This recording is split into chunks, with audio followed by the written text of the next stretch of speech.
पृथ्वी के निर्माण और विकास की इस महागाथा के साक्षी बने।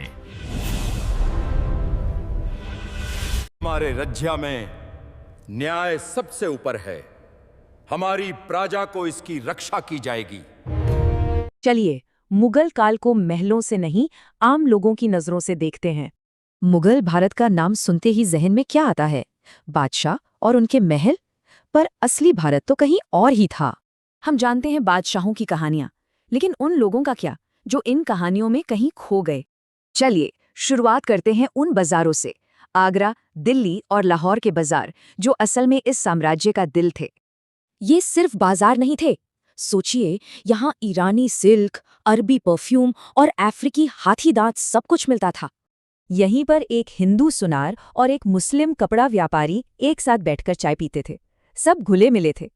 लेकिन इस रौनक के पीछे की असलियत वो काफी अलग और मुश्किलों भरी थी। एक आम मजदूर अपनी कमाई का 50% हिस्सा, सोचिए, सिर्फ खाने पर खर्च कर देता था। और खाने के अलावा भारी भरकम लगान और साहूकारों का कर्ज। जिंदगी बहुत मुश्किल थी। सोचिए, जिस दौर में ताजमहल बन रहा था, उसी दौर में लाखों लोग एक भयानक अकाल में मारे जा रहे थे। अच्छा, उस दौर की औरतों के बारे में क्या? क्या वे सिर्फ पर्दे में रहती थीं? बिल्कुल नहीं।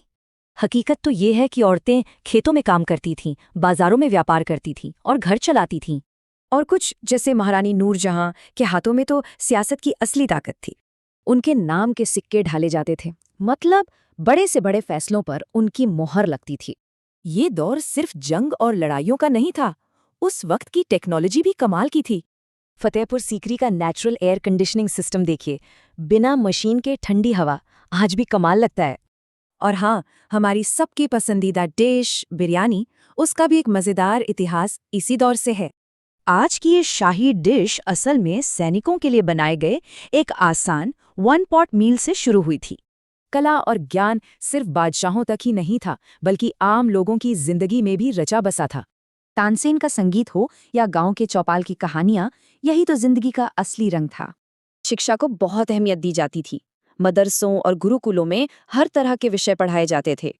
तो आखिर इस पूरे साम्राज्य को किसने बनाया? सिर्फ गद्दी पर बैठे कुछ बादशाहों ने? नहीं, इसे बनाया था उन लाखों किसानों, कारीगरों और घर चलाने वाली औरतों ने।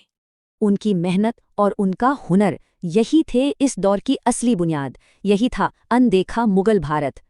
ये सोचने पर मजबूर करता है ना कि इतिहास किनकी कहानी सुनाता है और किन्हें भुला देता है।